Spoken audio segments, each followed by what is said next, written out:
Mississippi. Key facts. Abbreviation MS. Nickname the Magnolia State. Capital Jackson. Flower Magnolia. Tree Magnolia. Bird Mockingbird. Rock Petrified wood. Motto Virtute et armis. By virtue and by arms. Music is Mississippi's dominant product.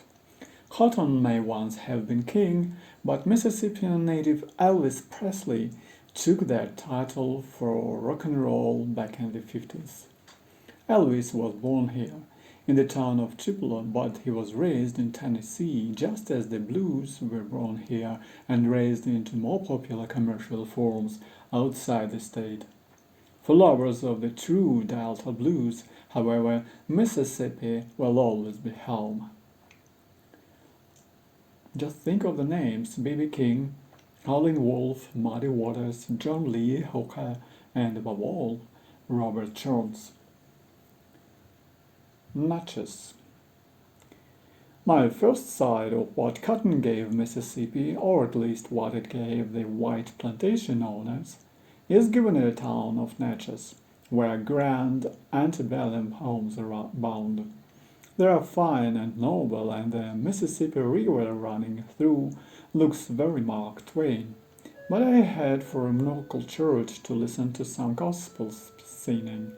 It has been a long drive from Louisiana, and not many things could raise the spirits as high as the sound of a gospel choir. Two members of the choir, Yolanda and Celestine, very kindly invite me to dinner at their home, where I enjoy good southern soul food: fried catfish, fried chicken, fried potatoes, fried coleslaw, fried salad, and fried Coca-Cola, in the company of their children CJ and Brandis. Yolanda and Sal are a proud and prosperous middle-class black family. Sal works as a McDonald's manager, supervising 3 or 4 restaurants around Natchez. Feeling once more warmed and physically weighed down by such generous helpings of Southern hospitality, I set off next morning for the Delta. The Delta. What is a delta exactly? Well, it derives from the Greek letter delta, whose majuscule is shaped like an equilateral triangle. A river's delta is the area towards the mouth where sediment builds up into a triangular piece of land. It can also be called an alluvial fan. The Mississippi Delta, it is explained to me, is not a true delta at all, but a giant alluvial plain that lies between the Mississippi and Yazoo rivers. It is an enormous region said to begin in the lobby of the Peabody Hotel up in Memphis, Tennessee, where I became an assistant dockmaster, and to end down in Catfish Row in Vicksburg, Mississippi. The word plain should alert one to the fact that the delta is astoundingly, remorselessly flat. Plumb through the middle of the delta runs Highway 61, the legendary road that, like the Mississippi River itself, flows all over the way from Minnesota down to New Orleans. The section of it that passes through the state of Mississippi is also known as the Blues Highway.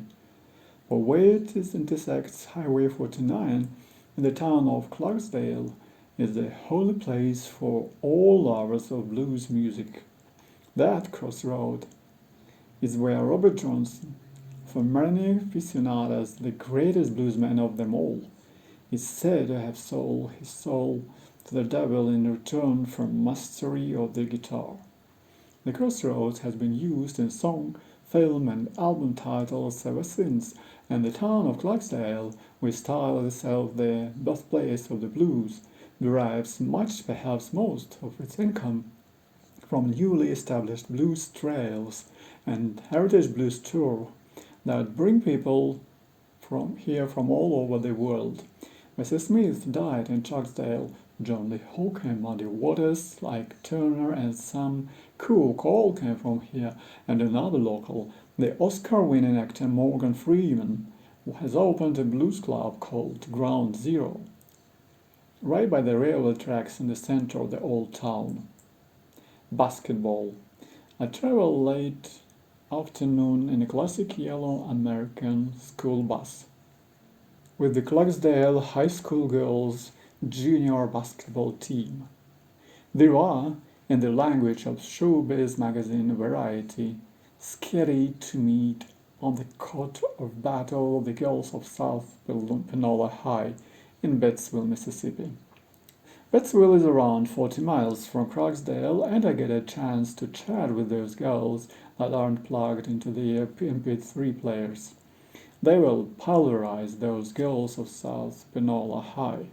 They have had a good season and it can only get better. Where did I get that freaky accent from? England. Do you know where that is? Two of the girls look at me with eyes clouded with contempt at the thought that I should be weird enough to expect them to know where a place so unimportant might actually be. A voice pipes up from the back. Sure, it's on the way to New York. We pull into the rival school. I'm astounded by its facilities. Both South Panola and Clarksdale are publicly funded schools from the poorest state in America, predominantly attended by African American children, and yet both have indoor sports facilities infinitely more impressive than can be found in any school I have ever visited in Britain. From Eton College to the most favored and subsidized giant comprehensive, you will not see better facilities in better condition. Despite the cheerleading team's best efforts, Clarksdale High is soundly thrashed and will return in a slightly subdued mood. On the sofa. By the time I'm back in Clarksdale, Morgan Freeman's Blues Club is beginning to warm up. I give myself over to fried chicken and live blues music. Ground Zero has been described as a masterpiece of manufactured authenticity, with its artfully burst surface on the porch and its stylishly graffitied doors and walls. Everyone inside is white. The band, the waitresses, the crowd. There's only one black man to be singing, Morgan Freeman, and he sits on the sofa next to me and talks about why he founded this club. Clarksdale, he says, is popular music's ground zero. This is where the explosion began, and it is right that the community should benefit. It is a poor southern town of some 20,000 souls.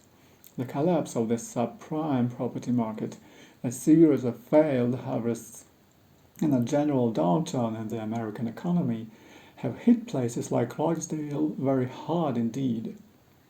The richest soil and the poorest people is how Freeman puts it to me. It's a town that deserves to be known and deserves to prosper. I could not agree more.